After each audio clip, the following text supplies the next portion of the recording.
Hi kitchen friends! Welcome to Jules Flavor Bliss!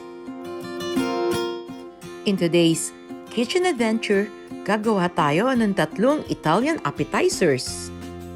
Gaya ng grilled eggplant at grilled pepperoni o bell pepper. Yan ang mga magiging sangkap natin sa paggawa naman natin ng bruschetta. Ano ang bruschetta? Ang bruschetta ay gawa sa isang tinapay na tinoast. And then, pinahiran ito ng garlic. At saka i-drizzle ng olive oil.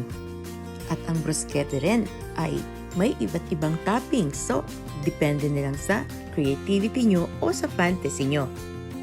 Sa katunayan, napakadaming klase ng Italian appetizers. Kung minsan, appetizers pa lang nga, ay busog na busog ka na. So ngayon, umpisahan na natin. Painitin natin maigi ang pag-iihawan natin ng ating bell pepper.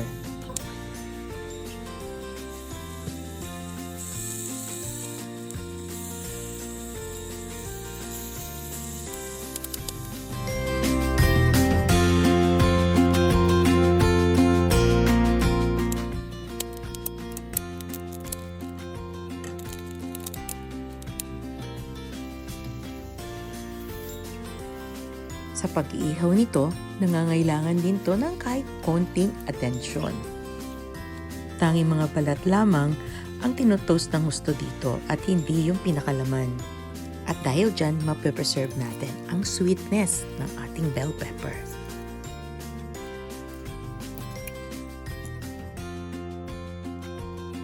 At kapag nag-shrink na siya ng gusto, yun ay palatandaan na luto na siya. At umpisahan na rin natin tanggalin yung mga sunog na balat niya. Ingatan natin itong balatan at alisin na rin natin ang mga buto nito at tangkay.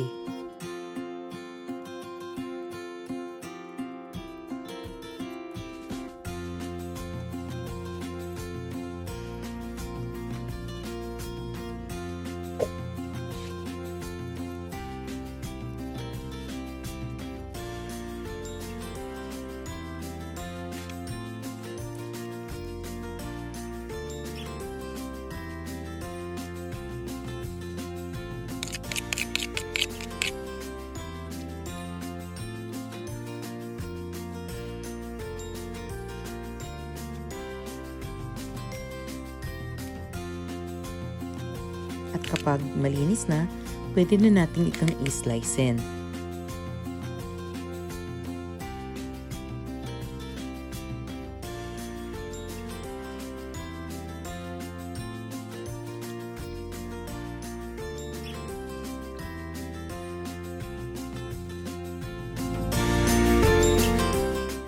At narito ang mga sangkap para sa ating marinade. 2 tablespoons vinegar,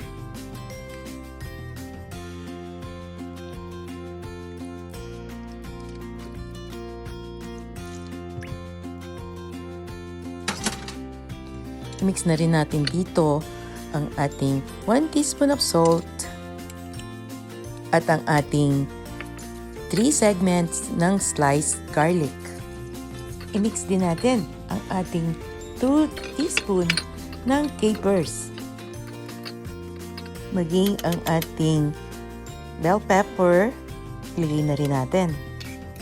Pabayaan natin ito ng overnight para talagang tumiim na yung lasa.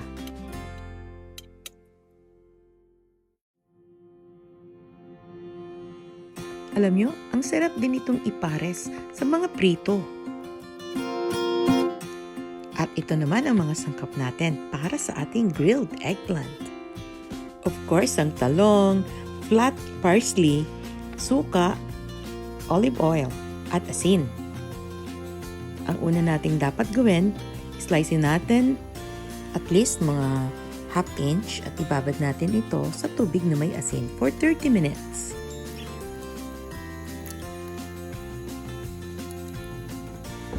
I-drain natin at patuyuin natin maigi bago natin i-prepare para sa ating pag-ihaw.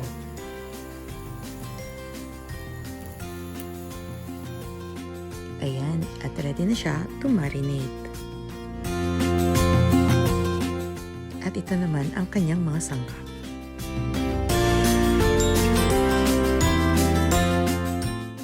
Half cup olive oil.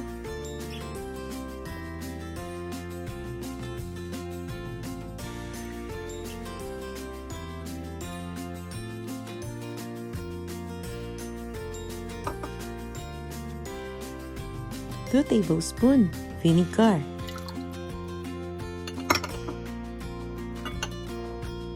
Salt to taste.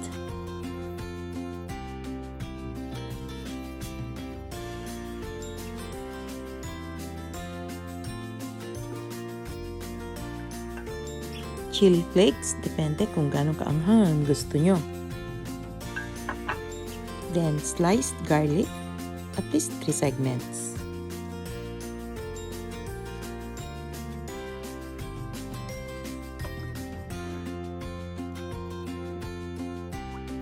Haluin lang maigi.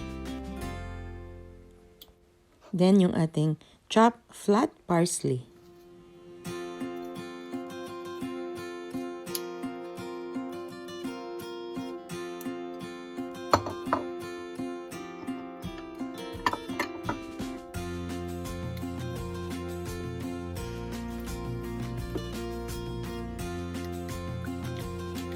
Then a dash of pepper.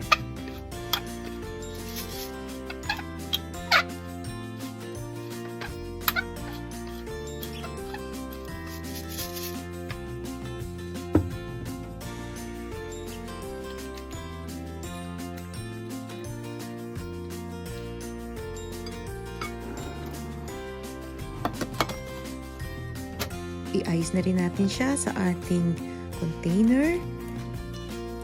At kailangan din natin itong i-marinate at least overnight.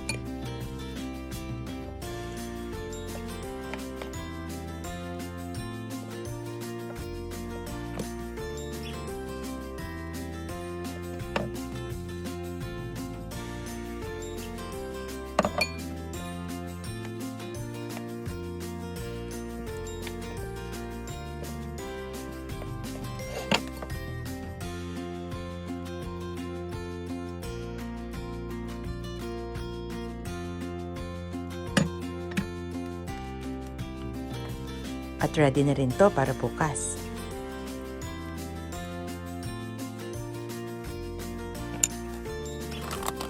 At itong ating pangatlong recipe ay ang bruschetta. First procedure nito ay toast natin yung gagamitin nating bread and then papahira natin ito ng garlic. At i-drizzle natin ito ng ating oil. Yan ang pinakasimpleng bruschetta dito. At ngayon, makakagawa na tayo ng iba't ibang klaseng bruschetta. Tulad nito, itatap natin ito ng ating grilled bell pepper.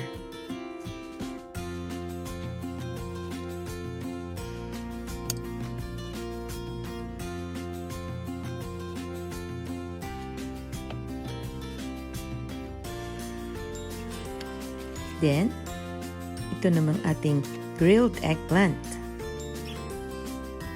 Masarap siya. Sana itry nyo to.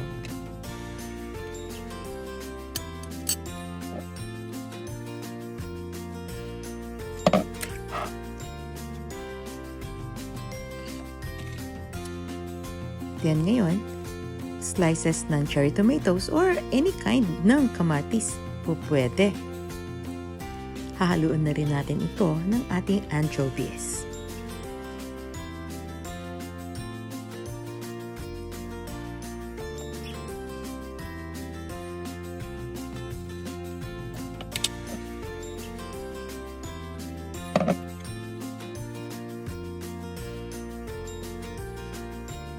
Now, mozzarella naman. Or, pwede rin try natin kung anong cheese meron ka dyan. Why not? Actually, ang bruschetta, hindi ka mauubusan ng fantasy or creativity. So, it's up to you. Saan mo paglalaruin ang iyong panglasa. Sa bruschetta, napakadaming ideas na pwedeng gawin. At depende yan sa inyo how are you going to play with your fantasy and creativity. At kayo rin, pwede kayong mag-invento ng gusto nyo, from savory to sweet. So, depende yan sa inyo. At sa panglasa nyo, I hope nabigyan ko kayo ng isa pang masarap na menu na idadagdag nyo sa inyong table. At talagang maso-surprise ang mga ipaghahanda nyo nito dahil sa napakasarap at napaka-light pa. So please stay tuned dito sa aking channel. At napakarami ko pang kitchen adventures na gustong i-share sa inyo. So join na kayo sa kitchen ko and please subscribe. Thanks! Bye!